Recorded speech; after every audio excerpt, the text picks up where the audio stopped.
Hey, you know I absolutely could not wait until tomorrow to read another chapter. We have to find out if she got in. Yay! Out of my mind, chapter 21. Going to the bathroom at school just plain sucks. I have to be taken out of my chair, lifted onto the toilet, and held there so I don't fall. Then someone has to wipe me when I'm finished. It's not so bad when it's mom, but it's awful when a classroom aide has to do that for me. She is required by law to wear plastic gloves, I guess in case I have some kind of infection or disease. It's completely embarrassing. I don't usually have to go first thing in the morning, but I'm so nervous on Tuesday, I asked to be taken twice. Then I go to all my inclusion classes. The students who tried out for the quiz team can't stop chatting about the test. I listen to every word. I couldn't believe how easy it was, Connor boasts. I bet I got a higher score than you did, Claire says, her voice cocky. I thought the geography questions were off the map, Rose adds. I never even heard of some of those countries. Jessica shakes her head. The math part wasn't much fun either. I can't believe we even care about a dumb test for a quiz team, Rodney comments. Because the competition is on television, man, Connor replies. Big time TV coverage here in town. And if we make the finals, we go to DC, where it will be televised all over the country.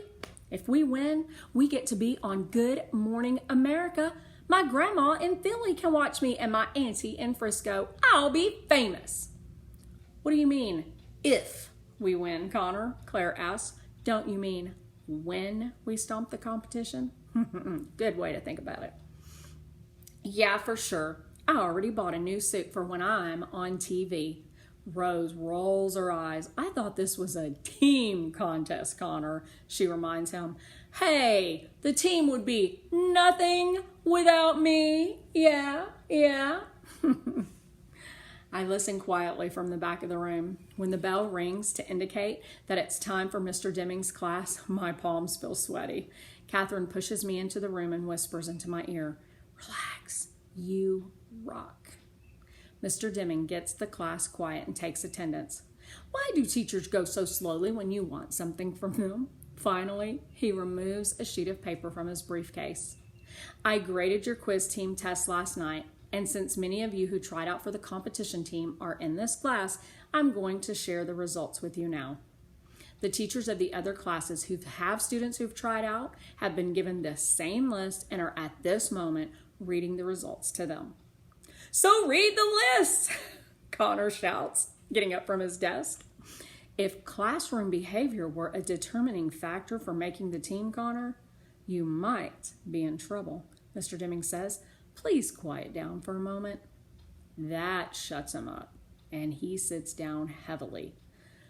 First of all, I'm very proud of all of you who took the test. It was quite challenging, and you did extremely well. Rose raises her hand. Yes, Rose. Can we see the questions and answers later so we know where we messed up? Absolutely. As a matter of fact, we'll use this test as a learning tool to study for the real competition, but anyone is free to see the test and check their responses. Please read the names, Connor says, as politely as I've ever heard him. Mr. Deming smiles. Okay, will do. I shall read the alternates first. 2 fifth graders, 2 from 6th grade. Amanda Firestone, Molly North, Elena Rodriguez, Rodney Mosul. My heart falls to my shoes, which is not quite to the floor, but close. How could I have missed so many questions? Maybe my thumb slipped and I pushed the wrong letters. Catherine squeezes my hand. Molly and Rodney screech with joy. Amanda and Elena are 6th graders. Connor is noticeably quiet. And now, Mr. Deming continues, the names of the 4 students who scored the highest and will represent our school at the local competition downtown. The alternates will accompany them and will be called upon if any of the team members are unable to participate in any way. Are we ready? Ready, Connor says softly. I notice he has his fingers crossed behind his back. I'm proud to report that all 4 are from our classroom. He pauses. To know all the finalists are from 5th grade blows me away. Way to go. We torched grade 6? Awesome, Rodney says. Now read the names before Connor wets his pants. Connor reaches over and smacks Rodney on the back of his head. Mr. Deming takes a deep breath. The top 4 scores and members of our quiz team will be Connor Bates. Connor interrupts him with a wild whooping cheer. Of course. And if I may continue, Mr. D says over his glasses, we also are pleased to welcome Claire Wilson and Rose Spencer. Claire's smile is smug. But that's only 3, Connor says, looking around in confusion. I can count, Connor, Mr. Deming replies dryly. So who's the last person on the team? Molly asks. Earthquake report. TV weather guy feels some strange activity coming from a local school. Could it be a girl's heartbeat pounding too hard? Mr. Deming clears his throat. I must apologize. I think we have all underestimated a member of our class. Earthquake report. This is the big one. He continues. In my 15 years of running this competition, I have never had a student make a perfect score on the practice test. It is designed to be challenging, to weed out the weaker candidates. In a word, it's hard. Tell me about it, Connor mumbles. When Melody Brooks took that little practice quiz with us last week, I thought it was lucky accident that she did so well. But yesterday, Melody blew us all away. She got every single question right. He pauses, making sure everyone is taking this in, and then he says, all of them. Earthquake report. Walls are tumbling everywhere.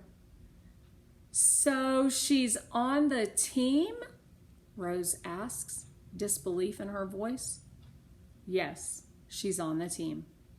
But, we'll look weird, Claire counters. Everybody will stare at us.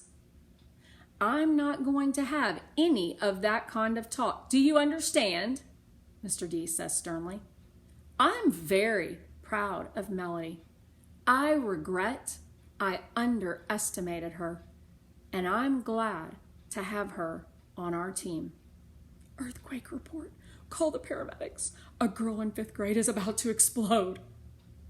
Everybody in the class turns to look at me. Catherine gives me a hug. Rose flashes me a smile, and I try not to kick and drip and make my teammates sorry that I'll be on the team with them. Will the Whiz Kids folks be cool with Melody? Molly asks. Mr. Deming looks thoughtful. I'll contact the quiz team officials and let them know about our special circumstances, he says. But that's no concern of yours. Now listen up. Team members will meet every day after school for 2 hours for the next 2 weeks, right up until the first competition. Practice sessions are mandatory. Here is paperwork for your parents to read and sign. I need it back tomorrow. Earthquake report. Expect big aftershocks. Nothing like this has ever been seen before.